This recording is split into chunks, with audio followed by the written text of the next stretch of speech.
with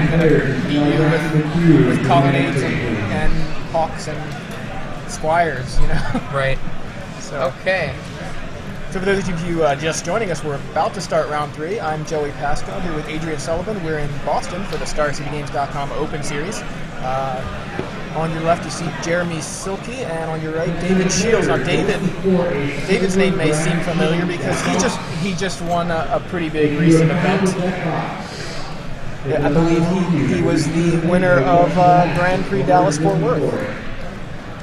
I'm going to double check that, but pretty sure that's where I recognize his name from. What's that? The last GP in Dallas, right? Yeah, okay, that's he definitely was the champion there at Grand Prix Dallas. Now, David's list from Dallas has a little bit of what I was talking about before with regards to that hate. It has access to Condemn's Main and an Into the Royal, which is what Edgar Flores actually prefers. On the board, David Shiels opens up with 2 blue-white lands. His opponent, it looks like a... Could be vampires? Vampires. Is that an island, though? That's a swamp. That's a swamp, okay. Yeah, foil so swamp. yeah, it looks like he's probably playing vampires.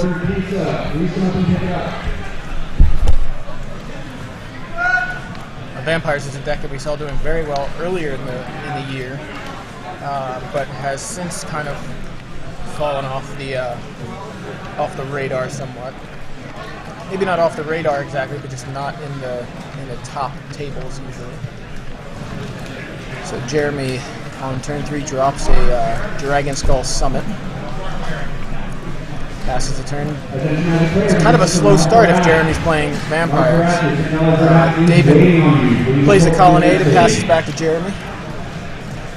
Looks like David is playing the White Caw-Blade, which would not be a surprise since that is the deck he won with in Dallas at Grand Prix Dallas just a couple weeks ago. Jeremy plays a basic swamp. Right. So David is stumbling here on the mana. David started this game, and he's a mana behind here. You can see 2 Condemns in his hand. Looks like a Stoneforge Mystic he just drew. I see Into the Royal as well. 3 Jaces. There's a Stoneforge Mystic.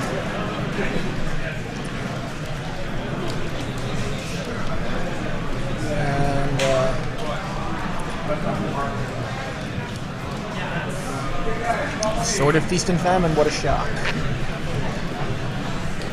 So,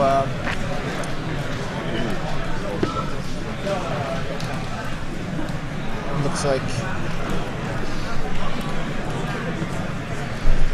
Jeremy's going to want to quickly deal with that Mystic before it's able to cheat the equipment into play and then pick up that sword. I wouldn't be surprised by a kicked Gatekeeper. Yeah. Jeremy's probably thinking, I wish I would have held back that Gatekeeper. If that was his only one, probably wishing he had held it back, but he may have another way to deal with the Mystic.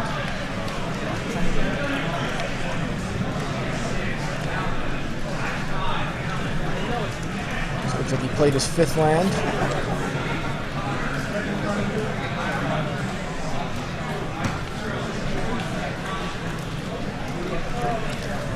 There is that Dark Tutelage?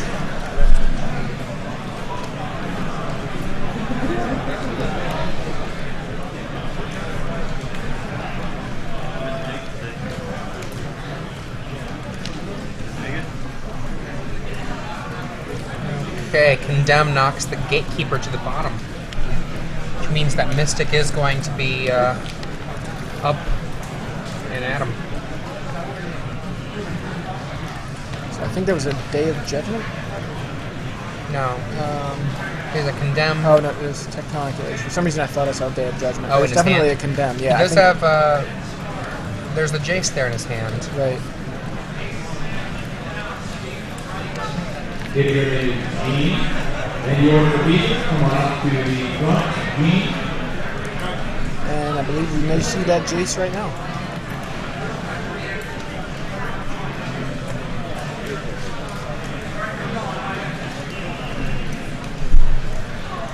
There he is. JMS. Not Jay Moldenhauser Salazar. It's a name I haven't heard or seen in a while. Now we have a +2. One of the things I really do love about Caw-Blade is that there really are a lot of decisions. Caw-Blade is not a deck that you can just put onto autopilot and expect to succeed with. Yeah, I think that's a big thing with this deck. The Jace decks, like they're interactive. They're not just "oops, I win" kind of situations, and you have to respect that. The players that are winning with those decks are winning for a reason with Rug and Caw-Blade. It's not because they didn't put time into it. They just picked up the right 75 cards. And there we have a Bolt, killing the Mystic. Untap. To the Tutelage, gets a Pulse Tracker.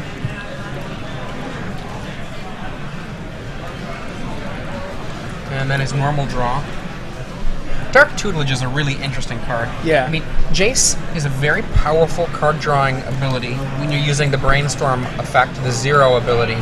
But when you're an aggressive decks often don't care about Jace very much. Even when they're not pure mono red, like Boros and Vampires often don't care about Jace so much, despite not having very much burn. But like when you're putting on top of the aggressive package card draw of your own, it can be very difficult. I see a Hero of Oxidridge here. Oh, nice. that is another good card to fight Jace. Now imagine you're a Vampires player and you drop this down for essentially for the kill, right? Yeah. There's the Pulse Tracker we saw before. Now Jace is at 1. He can bounce that Hero of Oxidridge, certainly, but that would kill it.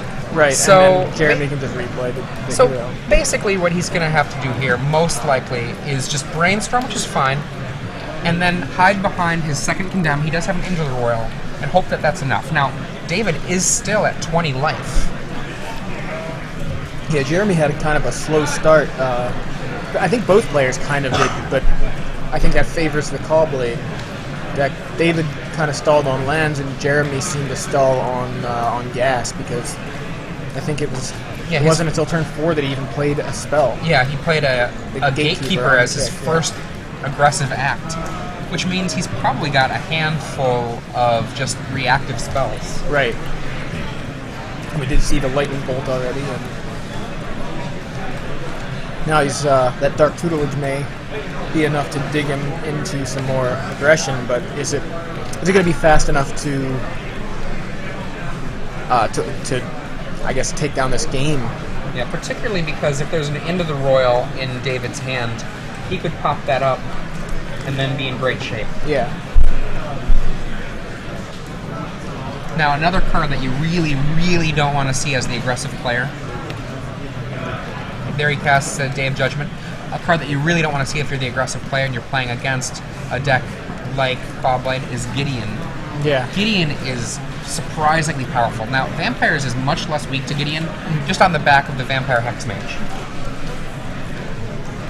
Yeah, Gideon is a really strong planeswalker. He's actually one of the ones that I feel like has been best designed. He's not too strong, but he's by no means too weak. And he's also very interesting, and you and I were talking a little bit about this last night, about how he doesn't actually have a true ultimate. He's just, he's got that 0 ability as his only... See a Bloodghast here, revealed by the Dark Tutelage. But speaking of Vampire Hexmage, just in the house, only a few feet away, we have Eric Deschamps, the artist for Vampire Hexmage. So if you happen to be within driving distance of Star City Games Boston here, hurry on down. Bring your Hexmages, bring your other cards, and get some artists' Altars, work here. signatures, There's some signatures that you can get. There's all kinds of other things. Now, Jeremy here is probably going to open up with... there it is. The Lava Claw reaches. Going to take care of that Jace. And there's a Condemn for the Lava Claw reaches. That is, I would have to say, devastating. Yeah. Nice little 1-mana Stone Rain. And not only that, but Jeremy just, spent his turn basically to play a Bloodghast and get his land Stone Rain. other art by Eric Deschamps, things like Celestial Colonnade, for example, Hero of Oxid Ridge. Really, Jeremy should run over here to the artist after this match. That's what I was thinking. Okay, David untaps. Jace still in play.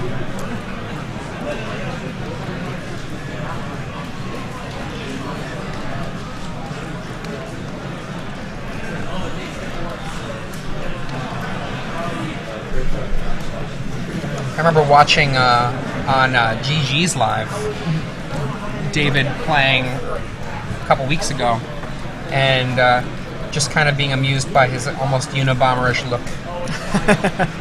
I, of course, am referring to the poker player. I think he's going for the Jace thing. He's got the blue hoodie. He does look Jace-like. And we see everybody's favorite monster there, Gideon, in David's hand. Perhaps put back on top, maybe it's still in his hand. No, that looks like it's going to be Gideon. And now, Bloodghast, you may not attack my Jace. Still, though, grinding away, the Dark Tutelage reveals a land. And then Dark Tutelage gets him some, or his regular draw step gets him another card.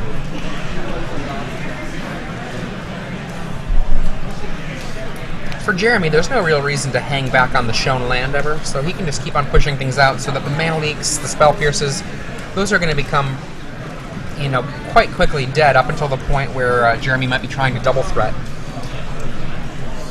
And in comes Bloodghast, knocking Gideon down to 6, so very, very strong Gideon still. No, that Bloodghast reminds me, earlier I was walking around and I saw a very interesting green-black list. Playing Vengevines and Bloodghasts and Fauna Shamans. Nice. Basically a nice aggro list, and you know, hopefully maybe we'll see that list do well today. We'll actually be able to feature it on camera. Yeah, Vampire Lacerator has hit play. 2 mana tap for something. It's like Arc Trail. 1 to the Vampire Lacerator and 2 to David Shiels. If this resolves, of course, we'll be redirected to the Jace. Yeah. Yep, goodbye, Jace. I got this other Jace in my hand. That'll do it.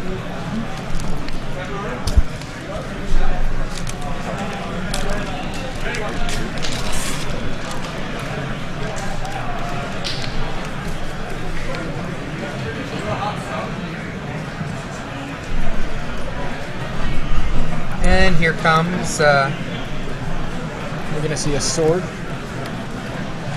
There's a Stoneforge Mystic. Picking up another one. Let's see, does he still have the same setup that he had before at Grand Prix?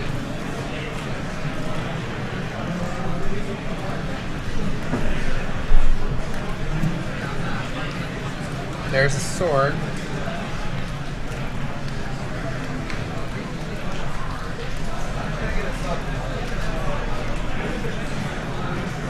Retrieve a sword the first time? Yeah, he did. He got Sword of Feast and Famine. So he just used it to do a little do-si-do here. Yeah. Looks like he's going to put this last 2 mana here. Probably activating to equip. There's the go for the throw. And Gideon says, attack me. David's still on 19 life. Yeah, even though Jeremy Silkey has red spells to be able to kill, there's a pulse tracker for the Dark Tutelage, even though he has red spells to kill a creature that is equipped with a Sword of Feast and Famine, it takes a lot of work for him. He does not likely have Burst Lightning. He probably has Arc Trail and Lightning Bolt. Yeah, that seems about right. So he's got to save those spells for really when they're really important. And I think taking out a Jace was a pretty good use of it. Yeah. And there's the pulse tracker from Jeremy.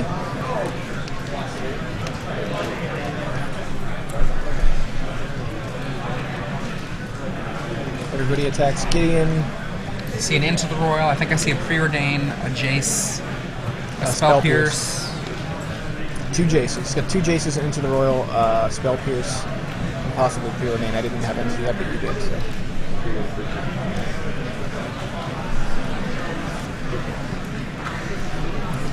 looks like he's got 4 cards in hand. Here That comes Preordained Gideon. can be peeking behind. Yeah, Gideon can pick up a sword just as good as those Hawks can.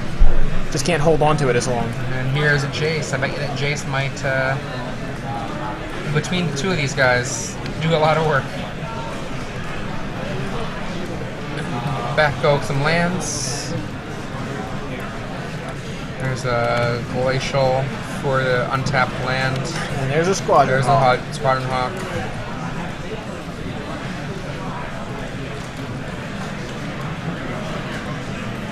Now, maybe I'm missing something here, but it looks like Jeremy's only untapped creature is the Pulse Tracker, so... Oh yeah, that's Throw what black. I am missing. That's what I was Throw missing. black. I'm like, he's just gonna block. Oh wait.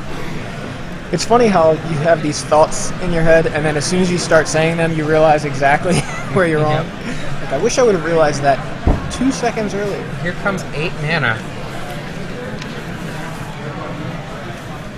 This game has decidedly pushed over towards David's side. Yeah.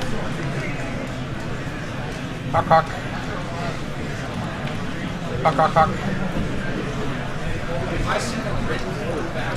Tons of Hawks. Hawks now with swords.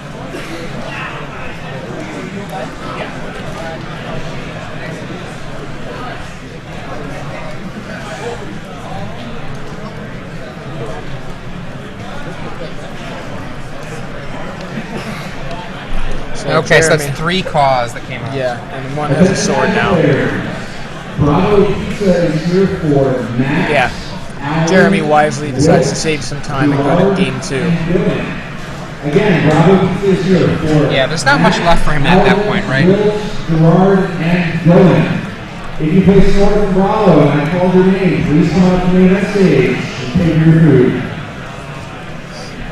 So, if you're Jeremy, right? What do you wanna bring in here?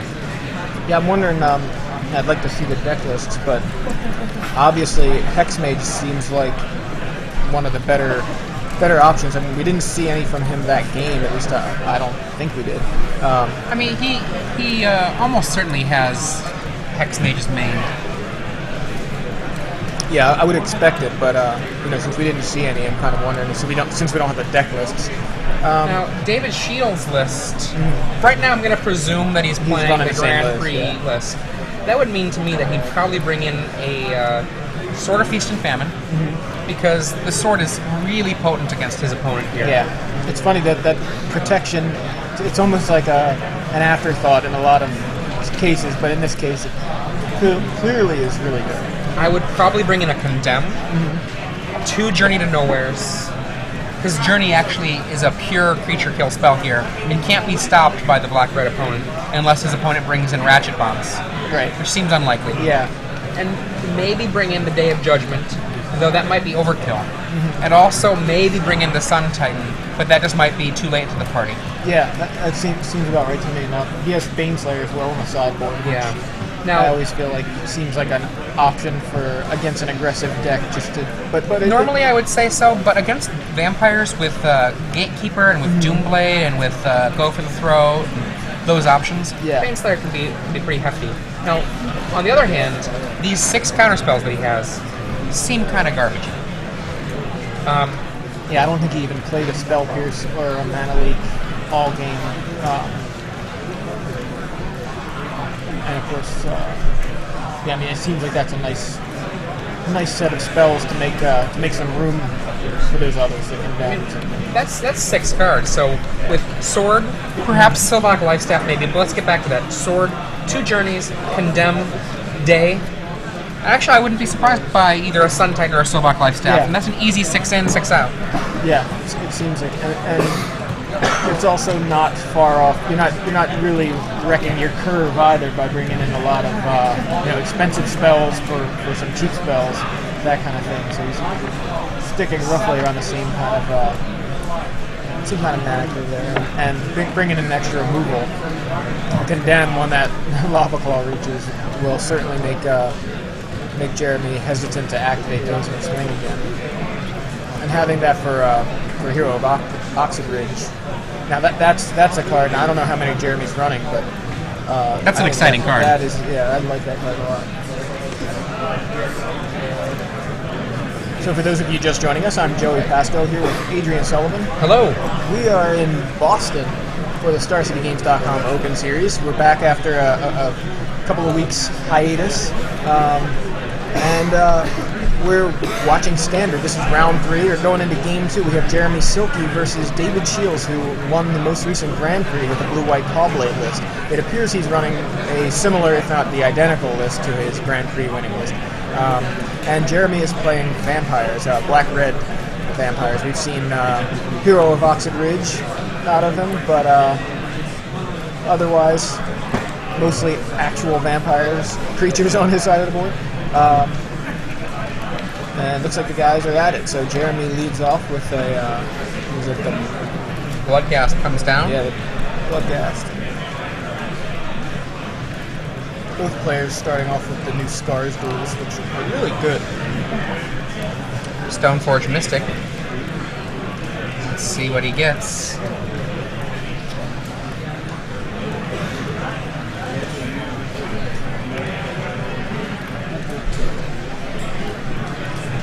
Trying to take a peek at David's hand there, but couldn't exactly tell what was there.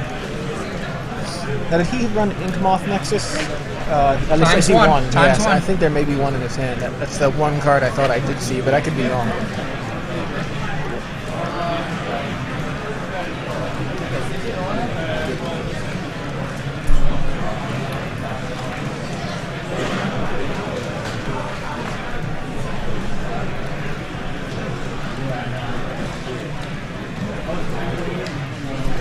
Okay, there's a gatekeeper. This kind of opening is about what you want to have happen. Yeah. You want to have preferably a turn 1 play, but have that turn 3 gatekeeper on the play, taking out somebody that is hit the table. There's the sword with an inky there, right? Yeah, so it was Inkmoth Nexus that I saw. It's a sword just hanging out on the battlefield, and there is, what is that, Crush? I think that's a crush. Crush. Jeremy's got a crush on David's swords. I like that. Crush is good. It is. I've seen a lot of players that have moved towards things like Manic Vandals. I think that's wrong. Yeah. You want to be able to cast the creature or the artifact kill at the right time. Right. And a card like Crush can do that, where they can put their mana into something and you can really get them. Like, imagine if he had a Crush for that Gideon when it had attacked before. Right. He actually would have been in the previous game in a really good position. Yeah. He could take the 6 from Gideon, his opponent's completely tapped out, then he would kill straight up probably both the Gideon and the Jace. Right. If not just the Jace. Okay, Yeah, we he got. definitely would have been a good Speaking of Jace, Yeah. Jace's play. League of the Devil. I don't know that I think Jace is a devil, but I know some people probably do. Okay, only 4 damage showing there on Jeremy's side of the table, and they are going for David's head. So he decides he wants to be a little more aggressive here. Right. I think that's probably... I mean, he's already got David halfway dead. Yeah. So if he can... see, the problem I have with that now, though, is he didn't follow it up with any more aggression. And it seems to me like if he was going on the aggressive, then he wanted to follow it up with something. Now, I don't know what's in his hand. Maybe he just didn't have anything to follow it up with.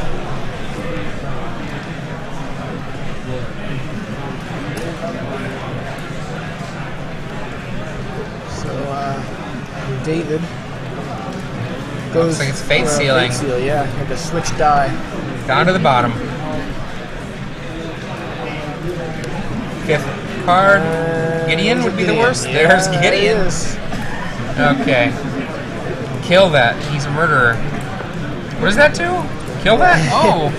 Gideon is quite the royal assassin, isn't he? Attention Magic players. Bravo Pizza is here for Alvin and Will. If you are Alvin Bolts. or Will, There's a bolt please come to the main stage for David. for your food. So he is still being very aggressive, and the fact that David didn't +2 Gideon here gives Jeremy an opportunity to swing right at David's head. Go to 5.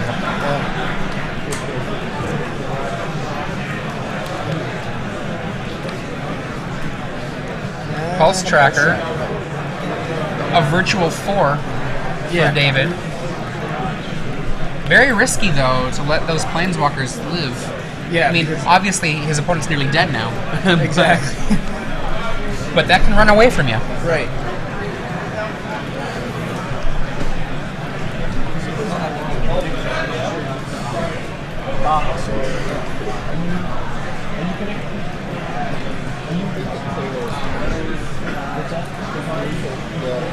Okay. Pondering what to do next.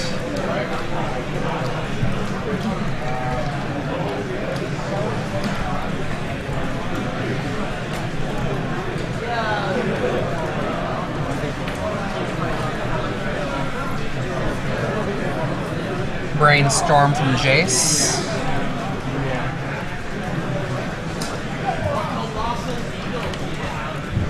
There does appear to be a Sun Titan there. The Titan of the Sun. Bringing back that Stoneforge Mystic, which heretofore had died. And I would be unsurprised to see a second Sword of Feast and Famine now.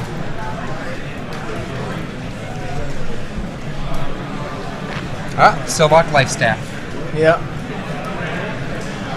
So you were right about him bringing that in.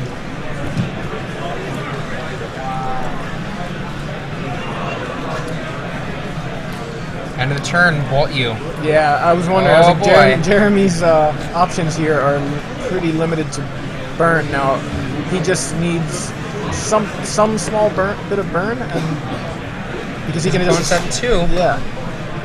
I think I see it. I was gonna say, what is that red cut? Maybe it's a crush. That pulse tracker will bring David to 1, but that's obviously not enough. So any bit of bolt, or any bit of bolt, I guess you can hear what I'm thinking. But yeah, any bit of burn, including bolt or arc trail or anything. Another gatekeeper, perhaps. Yeah, there's another Gatekeep gatekeeper. you. He says, "Sacrifice your Sun Titan." Oh, how painful. You know, lose my Stoneforge Mystic, will just come back in a second. Yeah, exactly. Now, to be fair, this attack then, though, look at that. That can be lethal right there. That can be lethal. As long as he attacks right. Yeah. Here they come for you. Both of them come on in, and that that's should lethal. be it. Yeah, I mean, as There long as you he doesn't go. attack Planeswalkers, right? Block 1. He attacked Gideon? Oh, the Gideon +2. Oh, the that's Gideon what it +2. was. That's Okay, what I thought it missed murdered that. somebody last turn. Yeah. Okay, his opponent is at 1, though. Yeah, so that... And it was smart of David to block the Pulse Tracker, because obviously that just kills him next turn, so...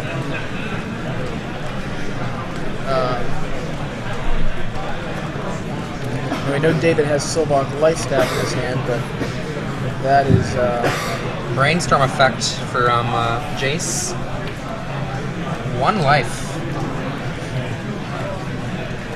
Crush in Jeremy Silkey's hand. That'll be a nice foil to the Silvok Lifestaff, should it become an issue.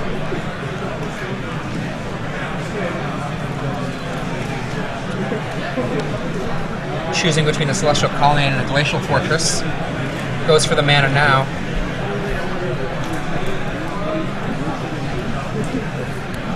In comes Sun Titan. Back comes Stoneforge Mystic. Getting sword number 2. Yep. And we know Jeremy has the crush. And so David plays the sword. Looks like he passed it. Oh, and he equipped it. There's the crush. So he actually, that was awkward. I think David played the Stoneforge Mystic from his hand. Yeah.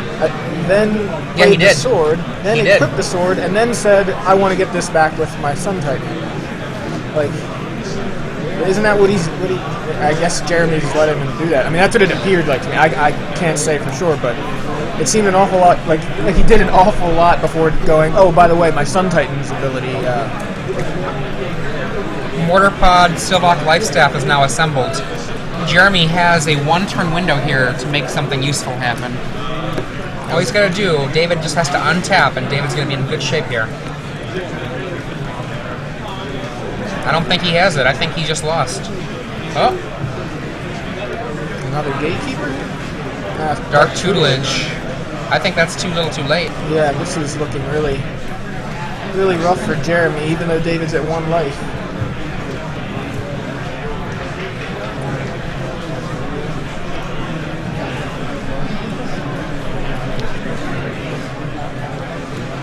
And a Vampire Lacerator. yeah. Forced to attack the Gideon. Sun Titan eats a Gatekeeper. And looks like a Mystic blocks the other. And then one guy gets through. So, or just, yeah.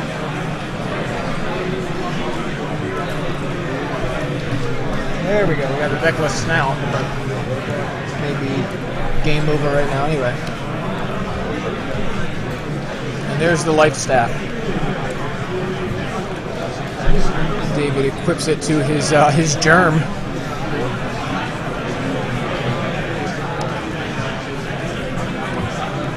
Going up to 4 life. Yeah, effectively, yeah.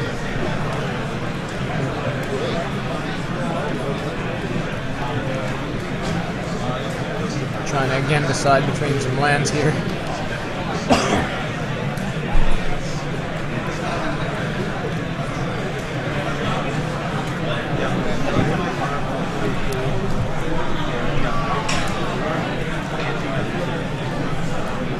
At this point, looking at Jeremy Silkey's sideboard, I actually don't think that there are any outs remaining now. It's looking really grim for Jeremy. I mean, look at David's side of the board.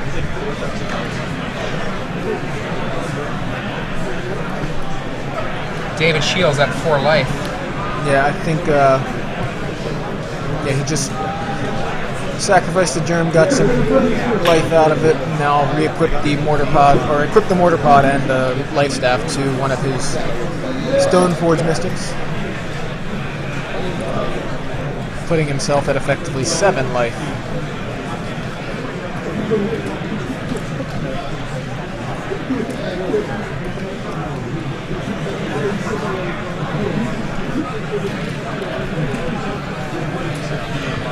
Jeremy gets a duress, but that's not enough. So there's the match. There it David is. Shiels takes it down from all the way down on 1 life, although I believe he was at 4 as of the end of the game.